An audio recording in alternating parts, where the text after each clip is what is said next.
Calgary now. I just want to thank FITC and the whole gang here for putting this on, for having me. It's really nice to be back in Toronto. I spent quite a bit of time previously working in Toronto as the tech director at Globocore, which some of you may have seen around. They have a little exhibit space set up across the way there where they're showing off pay-per-view VR, which is one of their many interesting projects. I think Ben, the president of Globocore, is going to be talking tomorrow about bribing customs officials or something to that effect. So it's tomorrow afternoon, I think, so you should definitely check that out. And I know that they're also hiring right now, so if you're a developer and you're interested in working on some pretty crazy hardware and software projects, you should definitely look them up. Okay, so enough about that. Let's talk about local positioning systems. So if you look in your guide, I think it says indoor positioning systems, which is, I think it's kind of the industry accepted term. I actually prefer local positioning systems just because a lot of the stuff that I'm going to be talking about today works just as well outdoors as indoors, and indoor location systems just makes me think of like the wayfinding systems in malls, which is not super exciting. So if you were curious, you are in the right room. This is what we're talking about. So a local positioning system is at its core, it's really just a way of locating users of your application within a predefined space. So I kind of think of a good local positioning system of having three key properties, the first being relatively accurate positioning. And what this means is going to vary depending on your specific project and your particular needs. The second is unique user identification, so being able to distinguish between people within your specific space. And the third is persistent uniqueness, so being able to maintain that distinction between unique people until they actually leave the physical space that you're operating in. So why can't we just use GPS when we're working with this kind of system? So the first and most obvious reason is that it doesn't work indoors. That basically because it requires a line of sight to a set number of satellites in order to get it fixed on your position. You can't really be in a building and have it function properly. Even with the sort of assisted GPS technologies that exist in smartphones, where they sort of trilaterate your position using Wi-Fi signals, you don't really get the level of accuracy that you want when you're actually working indoors. Additionally, local positioning systems can provide accurate context-specific location information. So if you don't necessarily care what your latitude and longitude are, but you want to know how close you are to a specific object in a room, it can tell you that. So it has pretty wide-ranging applications from like the sort of wayfinding systems to sort of get from A to B in a mall, to retail analytics, so being able to take the kind of systems that you have online where you can determine how people sort of navigate your website and where they spend the most time and what they're reading and looking at. It's applying that to physical space, so when someone comes into your store, you can see how long they spend at a particular display, or how long they spend in line at cash, that sort of thing. It certainly has applications in gaming, art installations, crowd density and traffic flow analysis, home automation. Really, it's a very broad set of applications. Today I'm going to be speaking in particular on a couple of techniques that I think people can use right now to sort of roll their own systems. If you're into the kind of DIY approach, I'm going to get into exactly how these kind of things work. There are a whole bunch of commercial systems out there that you can use as well, and I'll talk about those a little bit, but I'm going to really focus on how to actually sort of build your own sort of system. So I generally think of local positioning systems as falling into two primary categories. There's active client and active sensor. And to put that in more conventional software development terms, you can think of active client as a kind of client-side approach, and active sensor as a sort of server-side approach. So active client requires users to install your application on their phone and then use that mobile app to perform the calculations required to actually determine their location. So this approach has a number of benefits, the first of which is that it actually engages the user with your application. The second is that it makes it clear to them why they're being tracked, which is really important in terms of building trust with your user, which matters a lot when you're literally tracking where they are. It's also generally quite accurate and reliable.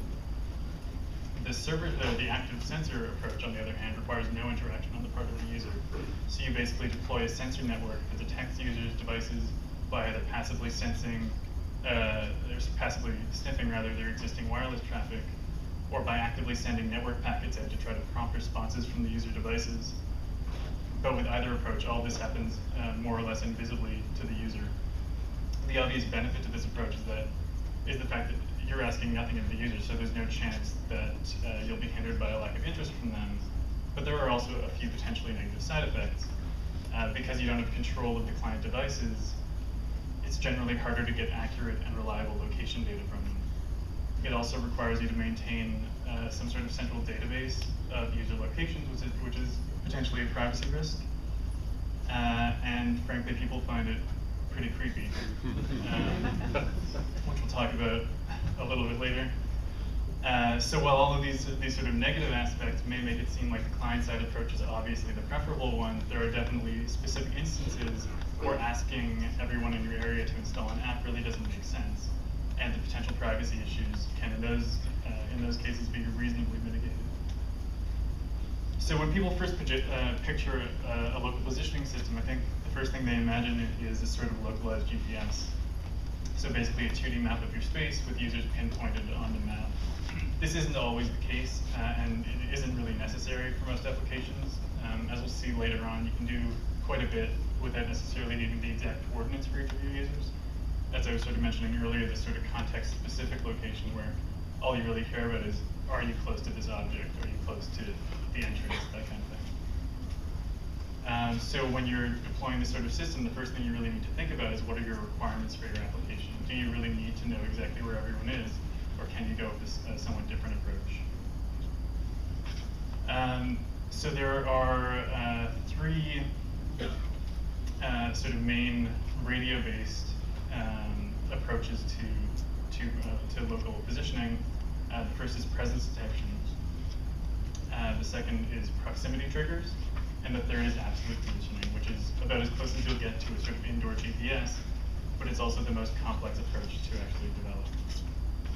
So presence detection is basically exactly what it sounds like. You're concerned with, is the user within this set area?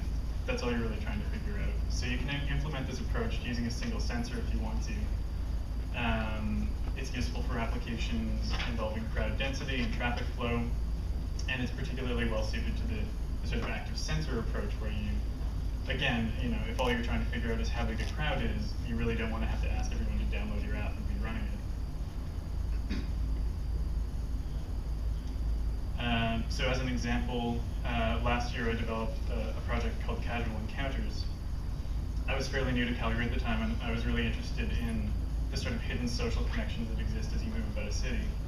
So I took a travel router, just a little portable router. I installed OpenWRT on it, which is an open source router firmware that runs a version of Linux. I hooked it up to a battery pack and wrote a script to detect all the smartphones around me at any given point. Using probe request sniffing, which is a technique that I'll describe a little bit later on, I recorded the unique ID for each phone along with the timestamp and the names of the wireless networks that those phones had previously connected to. I then visualized a week's worth of this data and drew connections between the devices I encountered based on common wireless networks, while matching up the timestamps with my own geographical location throughout the week. So you can sort of see, it's probably kind of hard to see on this video, but all around me, those are the sort of probe requests that I had picked up as I was going around, and in the top right, there's a sort of featured device that I picked up. And a bunch of them have no sort of shared networks, but occasionally you get one that's connected to a whole bunch of other devices based on networks that they've previously all connected to. So people that they may have come in contact with at some point, or should have come in contact, especially here, you can see there's a lot of shared connections, but they might actually not. So it was kind of meant to be sort of an exploration of the ways in which we might be connected to people without really knowing it. Sort of like, who are you around all day that you've never actually spoken to, but your phone had this kind of relationship with them.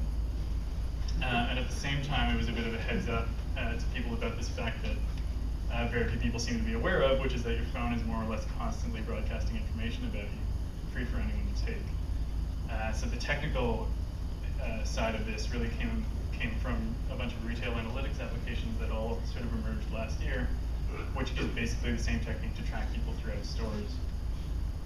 So as an example of that, you may have heard last summer there was a bit of a kerfuffle in London when a network of smart trash cans were put up around the city. So these trash cans basically use the same sniffing technique to identify passersby and serve them targeted ads based on other locations where they've been detected. So for example, if you spend a bunch of time in one store, the next time you walk past one of these bins, it might display an ad for the exact same store to try to get you to come back. As you might imagine, when people found out about this, it caused a bit of a shitstorm. The people who initially authorized the project started backpedaling furiously, and it eventually got shut down. And so this is one of the pitfalls of using this kind of active sensor approach, where people don't necessarily know that they're being tracked. People are really uneasy about the idea of their activities being monitored. They still submit to this kind of tracking constantly, as long as there's a sort of obvious benefit to them. So if you think about something like Facebook, where everyone knows that they're mining your data, it doesn't really bother people as much because they're able to use the service that lets them connect with their friends and their family, and it's free. And the cost of it being free is the fact that you get tracked. In this particular case, there's nothing alerting people to the fact that they're being tracked. You just see these ads pop up. And since most people don't consider the targeting ads to be of great benefit to them personally, you can see how it all went south. So this is something to really consider when you're sort of deploying this kind of approach. You want to engage with people and let them know why exactly you're collecting this data so that they understand what the benefit is to them. So now that we've covered some of the uses and pitfalls for this technique, let's talk about how it actually functions. So when a Wi-Fi device needs to connect to a network, it has two options for determining which networks are within range. The first is called a beacon frame, which is a network packet that's sent out by Wi-Fi routers to advertise their presence. So routers send these out regularly, so a wireless client can simply listen to these packets and start building a list of nearby networks. This is how most laptops work and how many wireless clients work. The second option is called a probe request. This is also a kind of specialized network packet, but it's broadcast by the wireless client as a way of prompting routers within range to respond and alert the client to their presence. So this is how most smartphones work, and the reason they function this way is basically to save battery life. So rather than keeping the wireless radio on constantly in order to listen for beacon frames, the device can keep the radio asleep most of the time and just wake it up occasionally to send out a blast of probe requests, get the responses back, and then put it back to sleep. So a probe request can be either a broadcast, which is meant to prompt responses from all routers in range, or it can be targeted, so it's intended for a specific router with a specific SSID, which is generally a network that the device is connected to before, which it's saved the password for, and it just lets it connect. It's sort of in the background. The probe request also contains the device's MAC address, which is its unique identifier of its wireless hardware. So you can imagine that with everyone's phones constantly sending out a list of networks that they previously connected to, anyone with the correct setup could grab that data and learn a few things about the people around them. In order to capture all this data, all you really need is a wireless card capable of running in monitor mode. So there are 6 different modes in which wireless devices can operate. Generally speaking, clients operate in managed mode, but monitor mode allows a device to simply observe all the traffic within range without actually advertising its presence. As with all wireless traffic, you can use the signal strength of a captured probe request to get a relative sense of how far away a device is from the monitor. So you can do a reasonable job of limiting the range in which you want to detect the traffic. For example, the wireless range extends beyond a room, but you only want people within the room. You can sort of put a limit on it. When I've used this kind of technique in the past, I generally just stick with this handy travel router, which is a TP-Link MR3020. It costs $30, and you can easily turn it into a Linux box, so it's great for just kind of hacking around. So by capturing this kind of data, you can determine a few different things, namely approximately how many people are actually within your space. And this usually involves actually multiplying the number of unique IDs that you've detected by a certain factor to account for the fact that some people just don't have smartphones or they've turned Wi-Fi off on their smartphone. And that will depend on the particular audience that you're dealing with. Here, probably mostly smartphones, somewhere else maybe not. You can also determine how people move within a larger space by using multiple sensors within different areas. So if you wanted to see, if you had like a chain of stores and you wanted to see how people move between your stores, like if, let's say somebody's shopping in the Gap, they don't buy anything and then they go to like Old Navy, well it's all the same company, so they can tell, well this person didn't buy anything here, they went here, they did buy something, so that tells you something about how that person shops. And it can also tell you how long people stay in one area.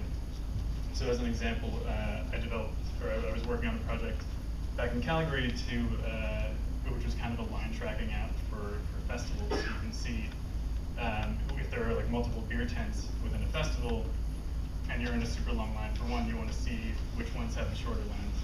So we were using a kind of density-based approach to determine whether a certain tent was at capacity and how long people were sticking around there to determine how long the line was going to be, so that if I'm across the festival grounds, I know that it's worth my time to walk the 10 minutes to actually get into another beer tent. I posted an article on my website which goes into a bit more detail on how to actually implement this kind of sensor. I'm not going to go into it now, but definitely check it out if this kind of thing interests you. So let's move on to the proximity triggers approach. So this uses an array of sensors that are all positioned at significant locations within your space. So that could be like the entrance to the lobby of a building, a checkout counter in your store, or next to like a painting in a museum. As an example, this is the Lowe Art Museum at the University of Miami. For those who are curious, this is in fact the first museum that pops up on Google image search if you look up museum floor plan. So in this case, we can sort of position these sensors at the significant paintings that we want to address within the museum, and based on users' proximity to each of those sensors, we can trigger certain actions as long as they're within a minimum range. So if we want it to be, 3 feet away, then we can trigger a response. So for example, to take a kind of obvious example within the gallery, you might have a self-guided tour application, which causes an audio file to be played on the user's device once they approach a specific painting, which explains its history and significance. This technique works best with the active client approach, since the actions being triggered will generally be meant to engage with the user in some way. And you're going to need accurate and quick location readings in order to trigger actions as soon as the user enters or exits an area. This is the primary use for iBeacons, which I'll discuss in a moment. As another example, I'm currently developing a mobile game called Capped. It's basically a digital version of a popular game called Assassin or Gotcha, which some of you might have played in university or high school. The basic idea is a group of people get together and each of them is assigned another player as a target. And then over the next week, each player tries to catch their target outside of a certain out-of-bounds zone. So it might be out-of-bounds to play like within your school or on your campus or whatever. In order to capture them, usually you have to like shoot them with a squirt gun or tag them or take a photo or something. And once you capture them, you get assigned their target and the game continues until there's only one person left. So in Capped, I'm using the Bluetooth low energy radios in players' phones to both advertise their presence to other players and also as a way of detecting nearby players. So if a player is within range of their target, the camera on their phone gets activated and they can then capture their target. It gets uploaded to the online leaderboard and they get assigned that person's target and the whole game carries on like that. So for example, right, target's not in range, there he is in range, and then you cap him. So getting back to iBeacon, if you've been paying attention to the local positioning space over the last year, you've certainly heard of this. It's a specification created by Apple that's been incorporated into iOS 7, and it uses Bluetooth low energy to detect small and low power advertisers within a space. So to be clear, it basically allows you to set up an array of low power and low cost devices which advertise their presence, and then you can develop a mobile application which scans for these devices and based on the unique identifiers triggers certain actions when a user either enters or exits the range or lingers within their range. So a common point of confusion with iBeacon seems to be that the beacons themselves actually contribute some sort of logic to the application. They don't. All they do is advertise their presence. And so in this way, it's much more of a sort of active client approach rather than active sensor, even though you are deploying a kind of network of devices. So the number of companies manufacturing iBeacons has really absolutely exploded recently, and partly because it's quite new. But everyone from startups like Radius Networks to major players like Qualcomm and Texas Instruments seems to be selling some kind of iBeacon hardware. The form factors for these really vary. Some popular ones are just like tiny coin cell operated boards. Sometimes those are embedded into nice little enclosures that you can just put on the wall, so you don't have to hide them. And more recently, we've been seeing beacons that are actually built into little Bluetooth dongles like this, which you can just plug straight into a USB charger and plug straight into the wall. One really nice thing about iBeacon is that you can actually build one out of just about anything, as long as it supports the Bluetooth 4 spec. So you could do like a Raspberry Pi with a Bluetooth dongle. You can use another iOS or an Android device, or like a Bluetooth Low Energy enabled Arduino, what have you. I've actually noticed a bit of a performance difference between using a Raspberry Pi and a more dedicated Bluetooth device. The signal seems to vary a bit more, which makes it hard to get an accurate ranging off of it. So it does make sense to actually buy a dedicated product from both a cost and performance perspective when you're planning to actually deploy your application. You'll also need to, at the point that you're planning your application, decide whether you want to go with a sort of battery-powered approach or for something that you plug into the wall. The claim is that these things will run for like a year off of a coin cell battery, but they haven't actually been around long enough. So keep that in mind. So once you actually have your iBeacons, you need to configure them for your application. This is really simple. It just requires 4 values: UUID, which is the unique identifier, a major value, a minor value, and a measured power value. So the UUID is a hexadecimal value that you can generate with a terminal command in OS X and some other way on Windows, I assume. And it's going to be the same across your entire project. So if you were, for example, developing the museum project we were talking about earlier, you're going to have a single UUID across the entire museum. The major value represents a large area within your space. So within this example, that might be like a specific room or a wing of the museum. And then the minor value represents the specific area for that beacon. So if you had 1 beacon per artwork, you would use the minor value to represent each art piece. So you can see you can have the same minor value within different major areas. The power value is actually used within your app to determine a device's physical distance from your beacon. So it represents the average signal strength at 1 meter's distance from the beacon. So there are apps you can install on your phone that'll help you determine this value. Again, Radius Networks has a free one called Locate for iBeacon. And basically all you do is you just pop your phone down a meter away from it, let it run for a while. It'll calculate an average for you. One thing to keep in mind is that you need to calculate this value when you're testing it, but you also need to calculate it again once you actually put the iBeacon in its final deployment position, because environmental factors can really seriously affect the signal strength coming off of these things. So you want to make sure that you do it once you actually are ready to deploy. As I mentioned, iBeacon is an Apple specification, but you can also use it with Android. Radius Networks, again, has released an Android library, which is freely available.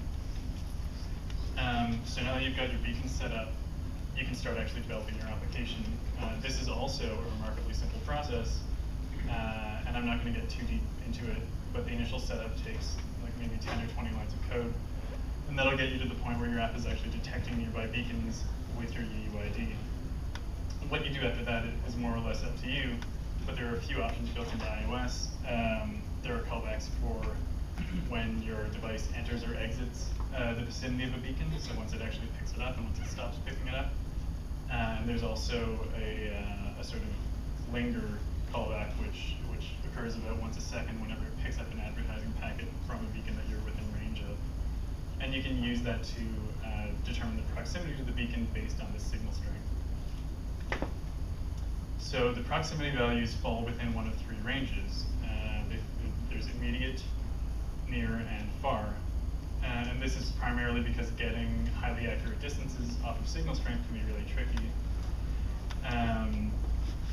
So for example, pardon me, so immediate in this case means within a few centimeters.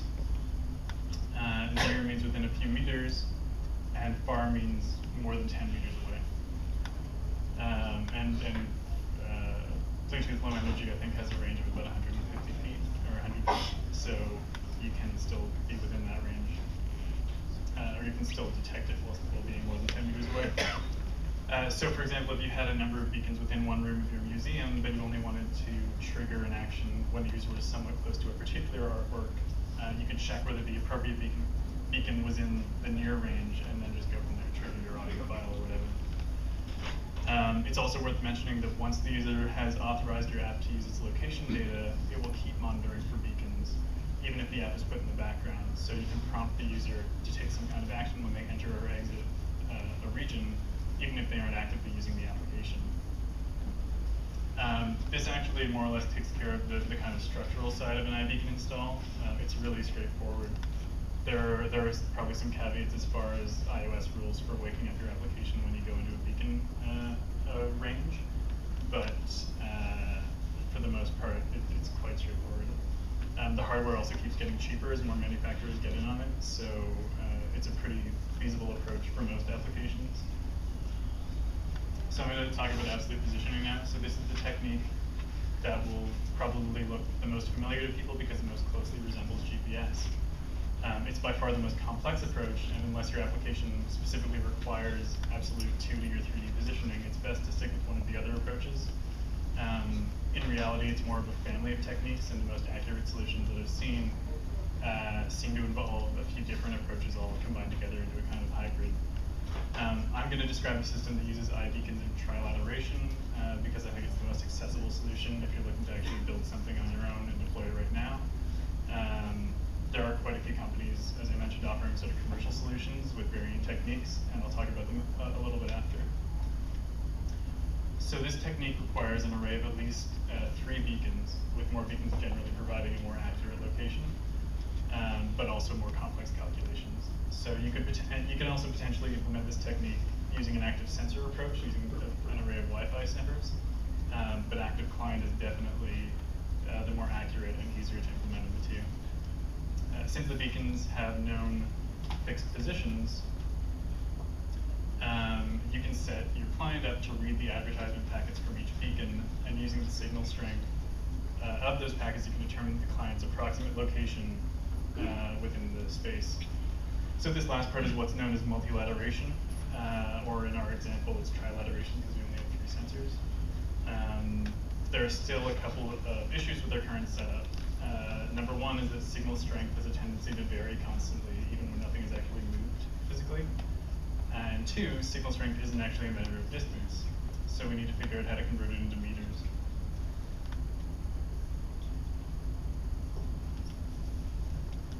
So yeah, so we're picking up the signal strength here. So as I was saying, signal strength is a notoriously poor measure of distance. In this case, we're picking up the RSSI, or received signal strength indicator, from the packets.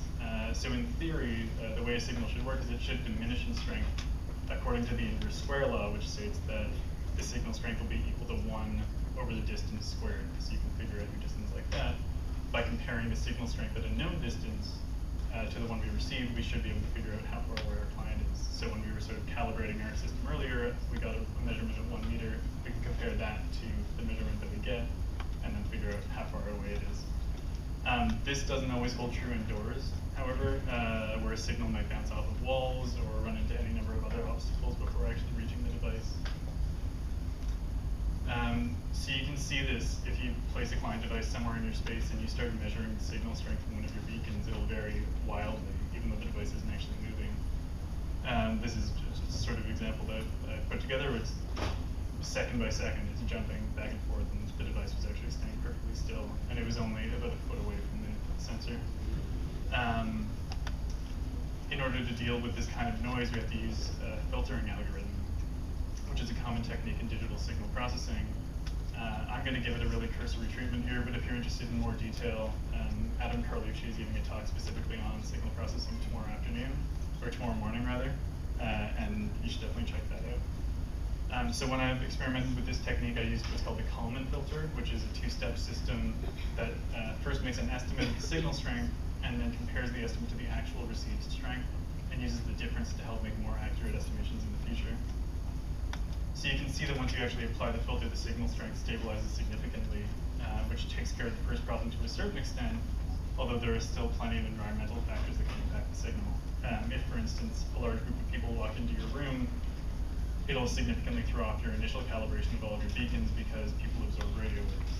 So if you have like an empty room and you test it all out and then it fills up like this, all of your numbers are going to be wrong.